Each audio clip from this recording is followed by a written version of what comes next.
जय हिंद जय भारत। तो आज हम एक ऐसी कंफ्यूजन या एक ऐसा पॉइंट जो इनकम टैक्स ऑडिट में है उसके ऊपर डिस्कशन करेंगे आपके साथ। ये डिस्कशन जो रहने वाली है बिजनेस पॉइंट ऑफ व्यू रहेगी, प्रोफेशनल पॉइंट ऑफ व्यू नहीं रहेगी। Profession means doctor advocate engineer architect, इसके पॉइंट ऑफ व्यू नहीं होगी। ये बिजनेस पॉइंट ऑफ व्यू होगी जो मैन्युफैक्चर ट्रेडर या जो प्रोफेशनल बंदे नहीं है। तो डिस्कशन ऐसे है कि सर ऑडिट की जो लिमिट है, टैक्स ऑडिट की लिमिट वो 1 करोड़ है।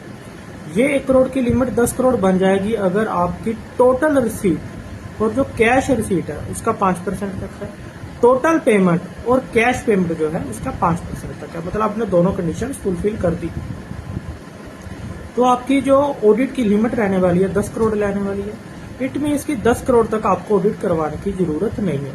लेकिन अभी पॉइंट ये है कि जो क्लाइंट है वो पूछता है कि सर ऐसे है कि हमारी जो टर्नओवर है वो 7 करोड़ है, हमारी जो टर्नओवर है वो 5 करोड़ है, हमारी जो टर्नओवर है 4 करोड़ है, 8 करोड़ है, मतलब 10 करोड़ तक है। क्या हमें ऑडिट की जरूरत है? तो इनकम टैक्स कहता है इसको ऑडिट की जरूरत नहीं है, क्योंकि वहां पर वर्ड जो दिया शैल दिया है। इट में से इस प्रोविजन को आप तोड़ नहीं सकते।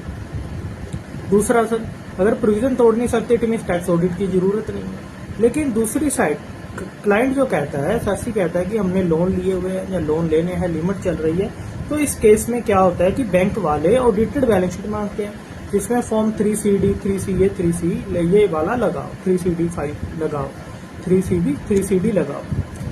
तो अभी हम कंफ्यूजन है कि इसका ऑडिट करें या ना करें। अगर करते हैं तो प्रोविजन का वायलेशन है।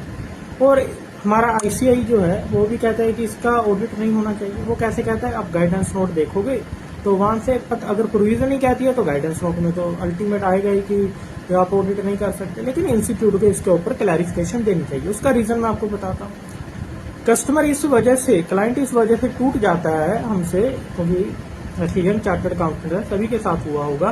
क्योंकि वो कहता है कि सर देखिए ऐसे है कि बैंक वाले ऑडिटेड बैलेंस शीट मांग रहे हैं, 3CD मांग रहे हैं, आप ऑडिट नहीं कर रहे हो, हम कहीं और से करवा लेंगे। तो उसमें क्या होता है कि हम तो सही गाइड कर रहे हैं लेकिन मार्केट में ऑडिट हो रहा है। हम नहीं कर रहे ऑडिट क्योंकि प्रोविजन कहती है, लेकिन मार्केट में जो कर रहे हैं हमें नहीं मतलब पता कौन कर रहे हैं, लेकिन मार्केट में कर रहे हैं। तो इसके ऊपर हमारे इंस्टीट्यूट को ध्यान देना चाहिए, ICAI को ध्यान देना चाहिए। और आप जो CA प्रैक्टिस कर रहे हो इसके ऊपर कमेंट करके बताइए कि आप ऑडिट कर रहे हो ऐसी टर्नओवर जिनकी है या नहीं कर रहे, और आपकी क्या राय है। और आप जिसके पास भी ये वीडियो जाती है इंस्टीट्यूट को, जो हमारी डायरेक्ट टैक्स कमेटी है, उसको मेल जरूर डालिए कि इसके बारे में आप बताइए, क्लैरिफिकेशन निकालिए, क्या करना चाहिए क्या नहीं करना चाहिए। क्योंकि हम जैसे जो यंग चार्टर्ड अकाउंटेंट है जो एज पर प्रोविजन चलते हैं, उनकी प्रैक्टिस एक तो स्टैब्लिश हो नहीं रही और जितने क्लाइंट मिलते हैं वो टूट जाते हैं। तो ऐसी वीडियो के लिए आप हमें जरूर फॉलो कीजिए। जय हिंद जय भारत।